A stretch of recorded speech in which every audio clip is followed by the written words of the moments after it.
Hi, welcome to EPG Pathshala Spanish. I am Rajiv Saxena and I teach Spanish in the Center of Spanish, Portuguese, Italian and Latin American Studies in the Jawaharlal Nehru University, New Delhi.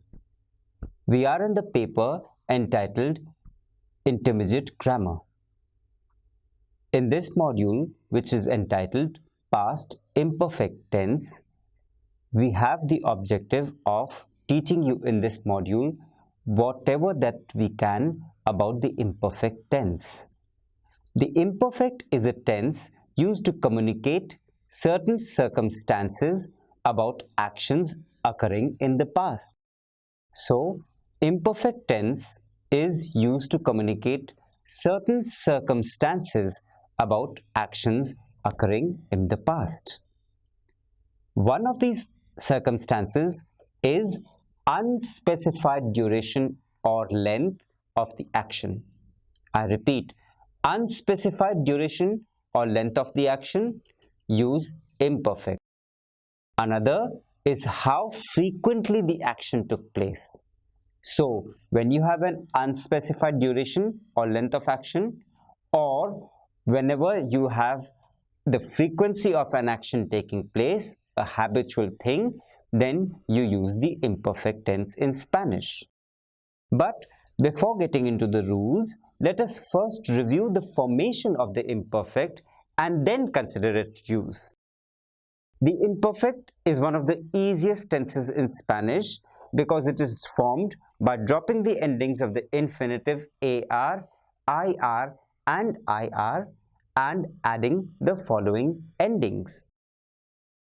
For example, nadar, to swim, becomes nadaba, nadabamos, nadabas, nadabais, nadaban, and nadaban.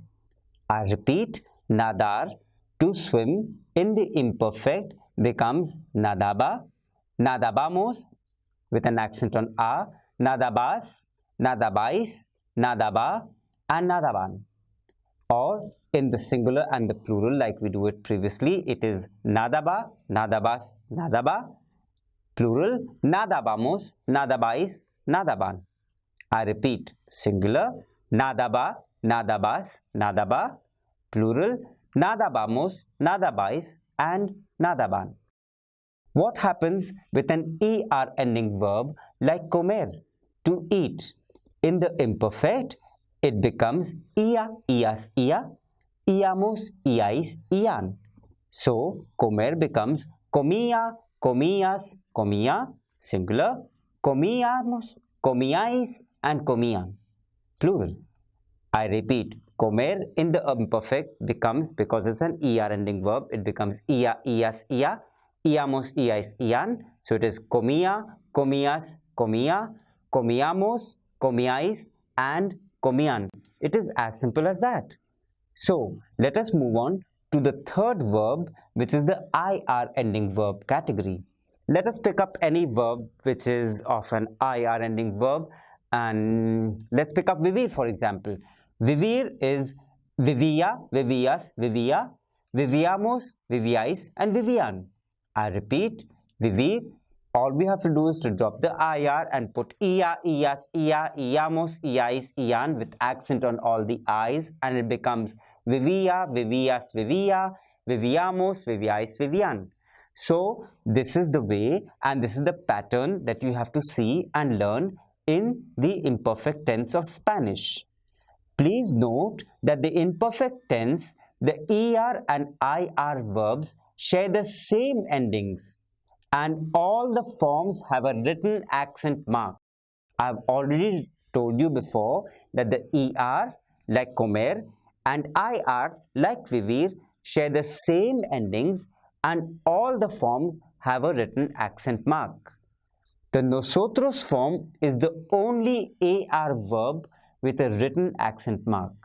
So, the difference between the two, the AR ending verbs only in the nosotros form have a written accent mark, and in the ER and IR, all the forms have a written accent mark.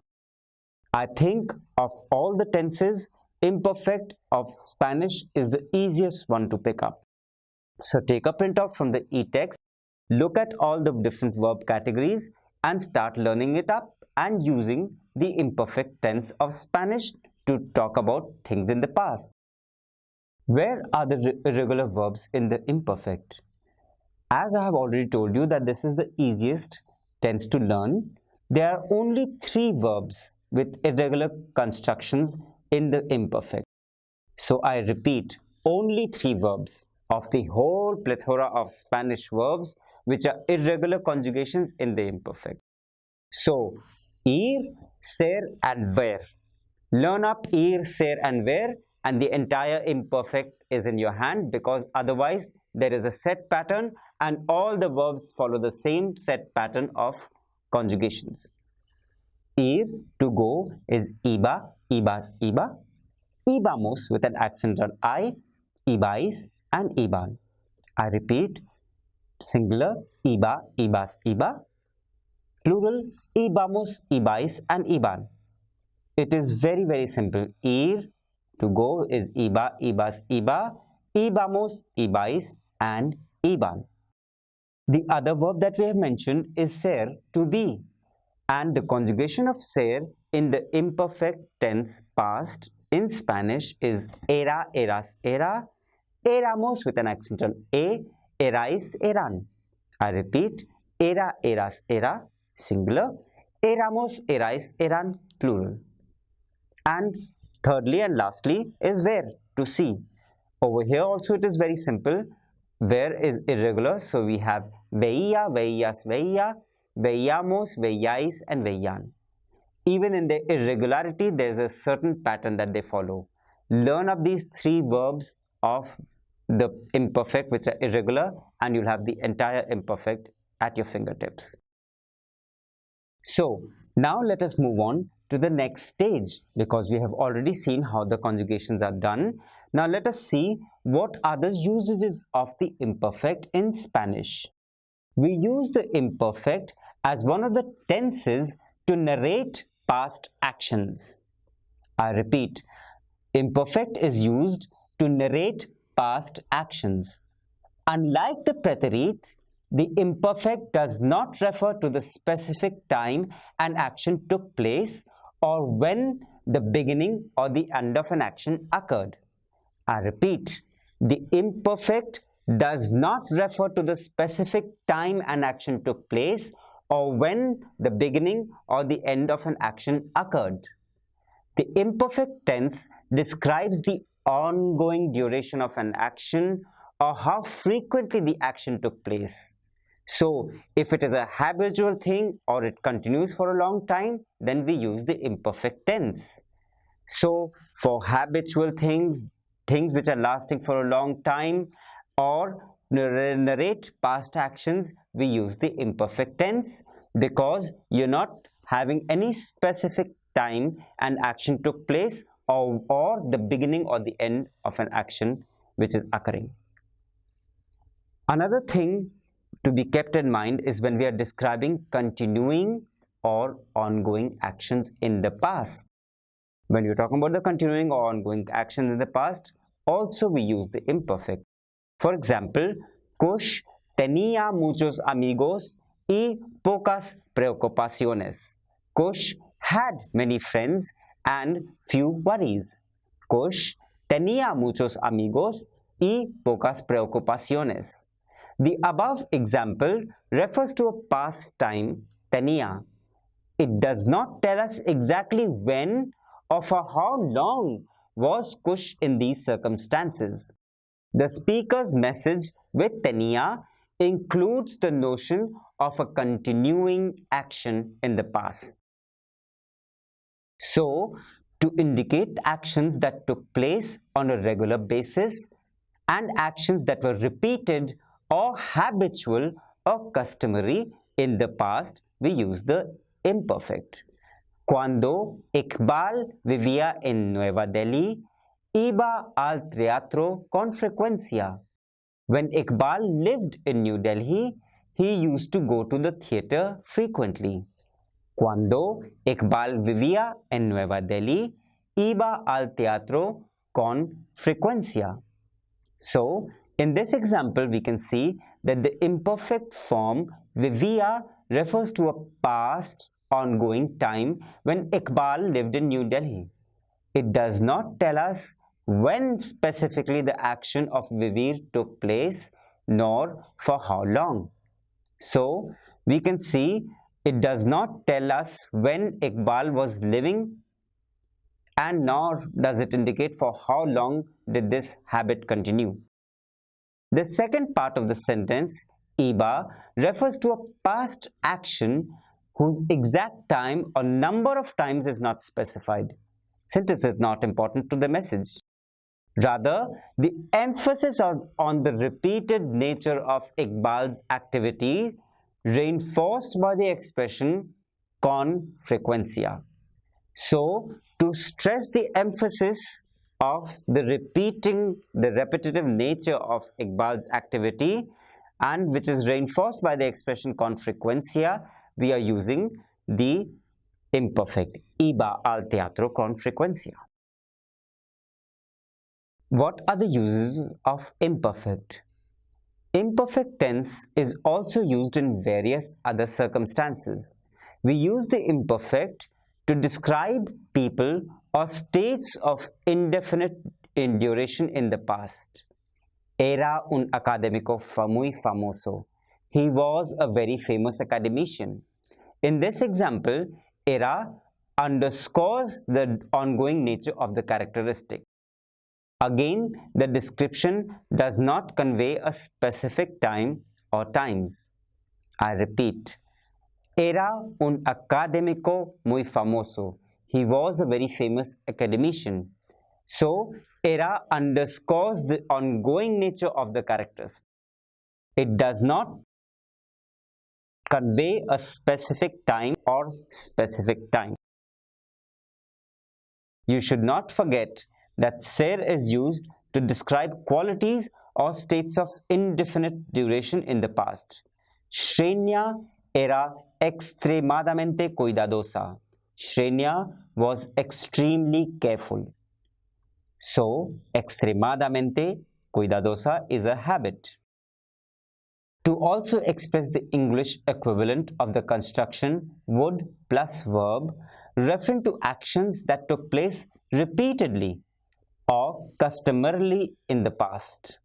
Yo pasaba muchas horas allí. I used to or I would spend many hours there. Yo pasaba muchas horas allí.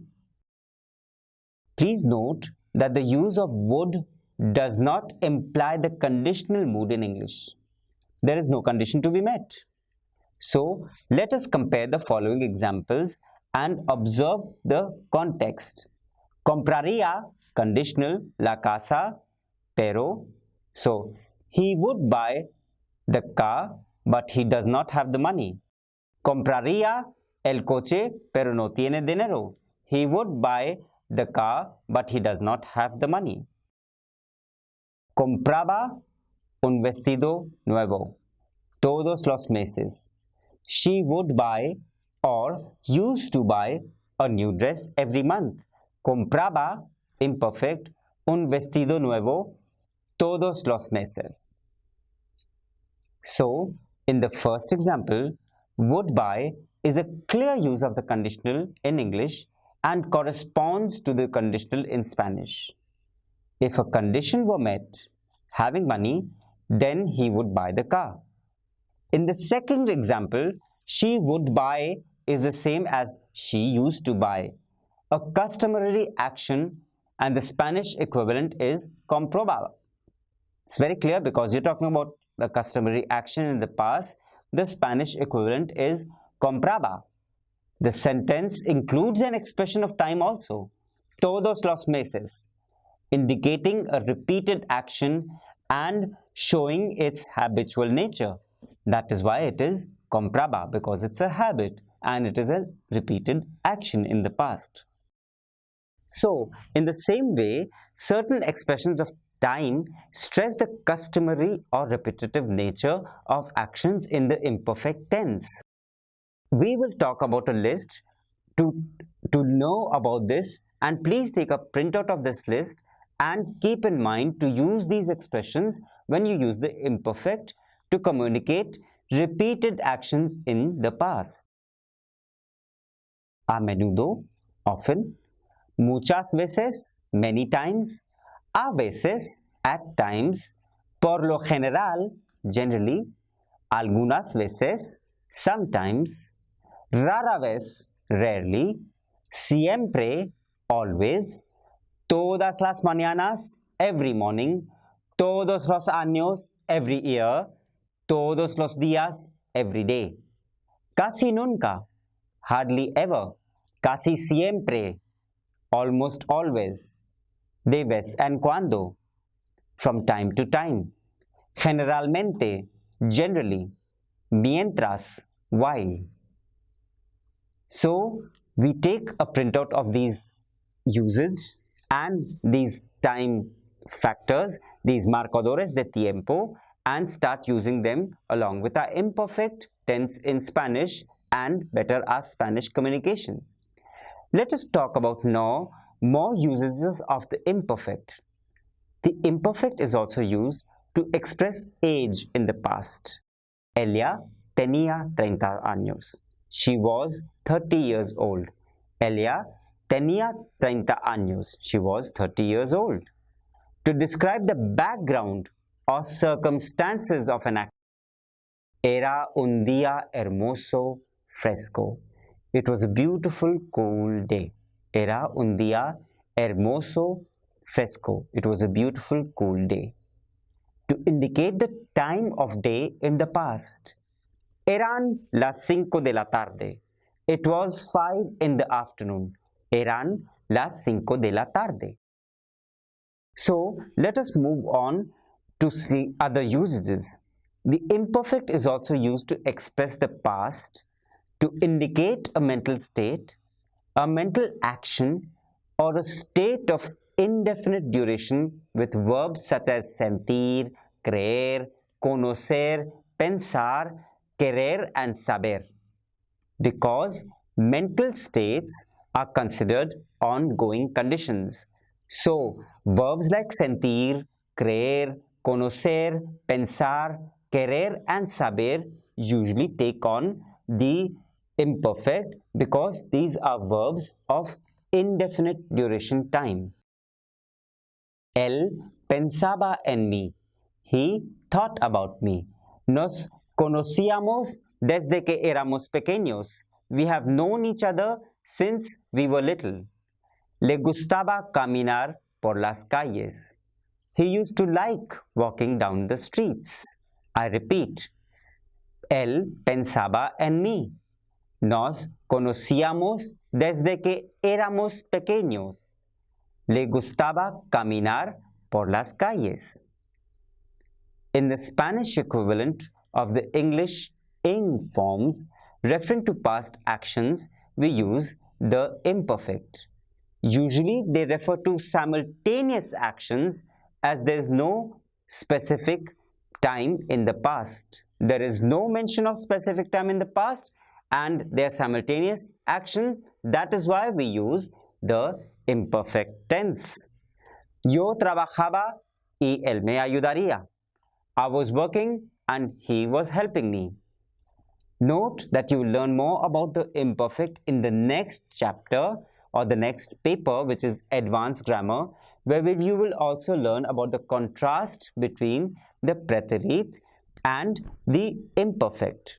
So, let us have a quick revision of all that we have done till now. The imperfect tense is used to refer to actions in the past that occur repeatedly. I used to walk every day. Yo caminaba cada día. This is an action in the past that occurred repeatedly. Yo caminaba cada día. The imperfect tense is also used to refer to actions in the past that occurred over an extended period of time. I used to eat paella frequently. Yo comía frecuentemente paella. Because you're talking about an action in the past that occurred over an extended period of time. So, because you're talking about an action which occurred over an extended period of time, yo comía frecuentemente paella, you use the imperfect tense. The imperfect tense is also used to set the stage for an event that occurred in the past. We were coming home when we saw Juan. Veníamos para casa cuando vimos a Juan. We were coming home when we saw Juan. So, veníamos para casa cuando vimos a Juan. Actions which are not physical, that is feelings and mental actions, usually use the imperfect tense. Juan was feeling sick. Juan estaba enfermo. The imperfect is usually associated with phrases that describe the frequency of past actions. I repeat, the imperfect is associated with phrases that describe the frequency of past actions.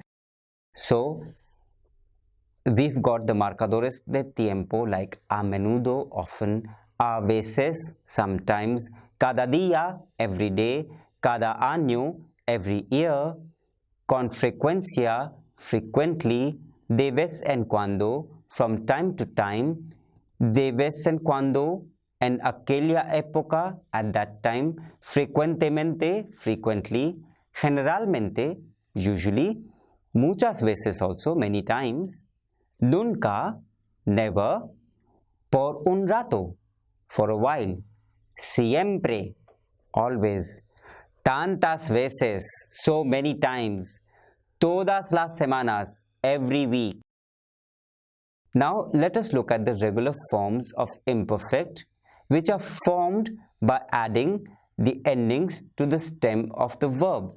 So for the AR verbs, we have the endings aba, abas, aba, abamos with an accent on A, the first A, abais and aban. The only accent is on the abamos, the first A. Hablaba, hablabas, hablaba, hablabamos, hablabais and hablaban. So the conjugation is hablaba, hablabas, hablaba, singular, hablabamos, hablabais and hablaban, plural. What happens in the ER ending verbs? For example, vivir. In the ER ending verbs also, we remove the IR and put ia, ias, ia, iamos, iais, ian with an accent on all the I's, the first I's. So, the conjugation of vivir would become vivia, vivias, vivia, singular, viviamos, viviais and vivian. The only three irregular verbs in this tense, only three verbs which are irregular in the imperfect in Spanish are ser, ver and ir. Ser is era, eras, era. Éramos with an accent, erais, eran. Ver is veía, veías, veía. Veíamos, veías, veían with an accent on all the I's. And ir is iba, ibas, iba. Ibamos, ibais and iban with an accent on the first I. Clear? Era, eras, era. Éramos, eras, eran.